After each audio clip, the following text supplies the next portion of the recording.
last synthesizer is Sarah Kay McDonald. Good morning. I really have to thank Arlene and Joyce for inviting me to work with Chad, Liz, Colin, Jilly, and Sherry, who we worked with virtually. This has been a great team. I've enjoyed it tremendously. It's also a really tough act to follow, and I couldn't think of a single way to talk pithily about cranberries this morning, so I apologize for that. In the next few minutes, what I do want to do is to focus on 4 of the words that are in that title: generating, using, from, and on.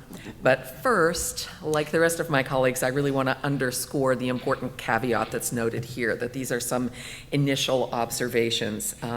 As Chad and Jilly underscored this morning, we had the opportunity to participate in, to listen and observe a wide range of plenary and concurrent sessions, and to speak with colleagues in the margins of the more formal meeting times. But still, overall, and like you, we've heard from only a fairly small number of the projects that are in the STEM+C portfolio in any detail.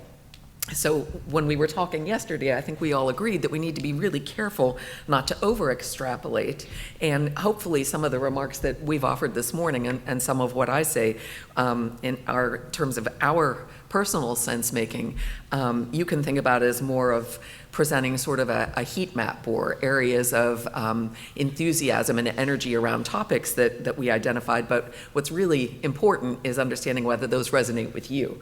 There's a tremendous amount of additional data, all of these, boards and sticky notes on the side, all of the notes that people have been creating and uploading online and that you will continue to do and that will come out from the Q&A that follows today. So I think one of the things that we'd like you to let us know is, as we analyze after the meeting ends and continue to think about all the evidence that's been presented here over the past few days, are we identifying some of the right themes? Are there any others that we haven't yet picked up on that you think it's really important for us to consider?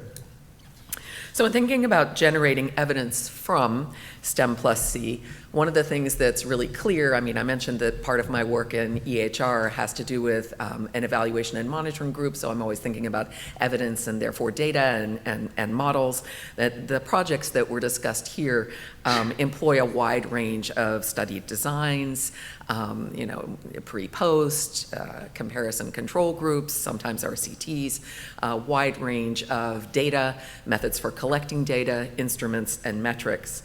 So a question, having noticed that, a sort of a wondering or a question, is whether at this stage there might be more that we could or perhaps even should be doing in order to facilitate STEM+C research on and the development of interdisciplinary and transdisciplinary approaches to the integration of computing with STEM teaching and learning. And a couple examples, compendia of logic models. When one is doing a meta-synthesis as opposed to a meta-analysis, logic models can provide a really valuable way of identifying clusters of projects that intersect in interesting ways that we could be looking at. So would it be useful and valuable for every project to share its logic model so others could be looking at how they're conceptualizing and framing their work?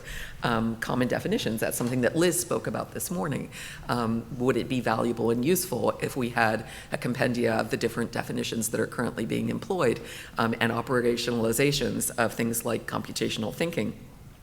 And then on that notion of instrument repository and item banks, maybe we were a little prescient, I don't know. Suchi mentioned this morning that a shared folder has just been established so that projects can begin to collect shareable measures. So that's something that work has already begun. What more might we be able to do in that space? Another thing to think about is how we can use evidence from STEM+C to inform practice. I believe I'm remembering correctly that in yesterday's message from EHR's Assistant Director, Dr. Karen Marangel, she held up a copy of this report. How many people here had seen it or read it before? Hands, good, lovely.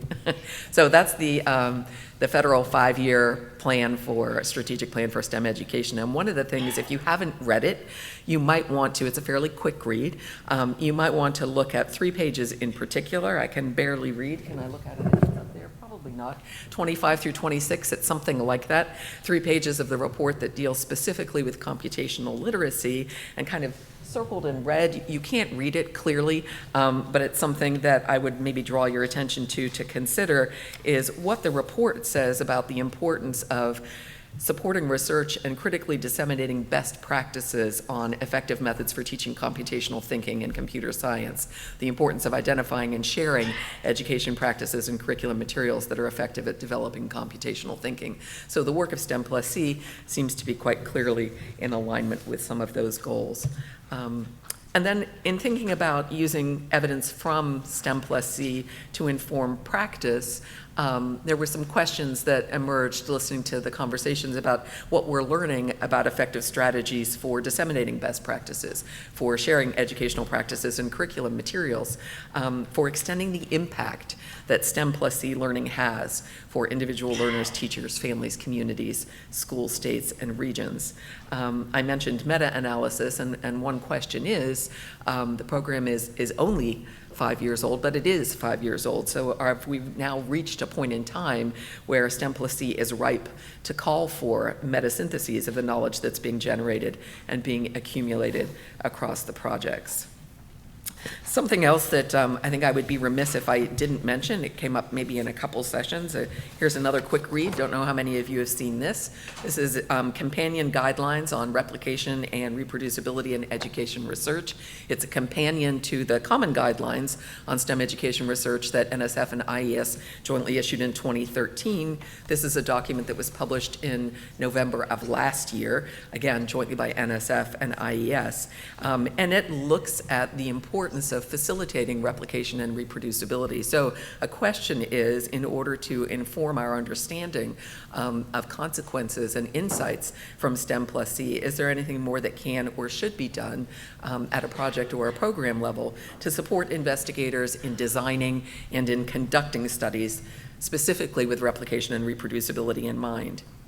And where might such studies be particularly valuable in helping us to accomplish the program's goals?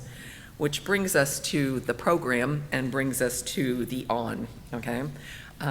Thinking about evidence on STEM plus C.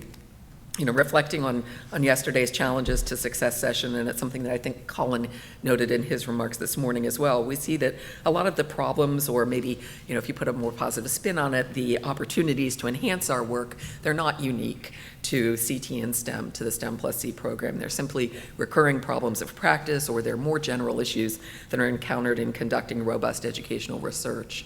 So there are lessons learned from other programs, other trajectories of work. I'm thinking of the old Interagency Education Research Initiative, in which NIH and the Department of Education and NSF funded work across multiple domains that was focusing specifically on understanding challenges and obstacles to scaling up exemplary research findings.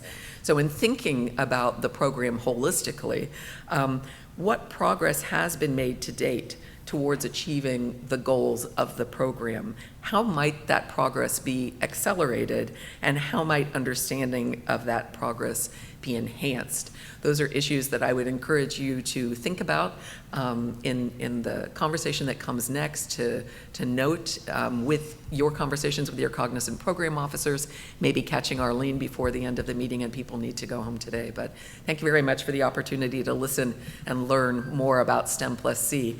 And I think for there, I'll turn it over to Joyce. Thank you.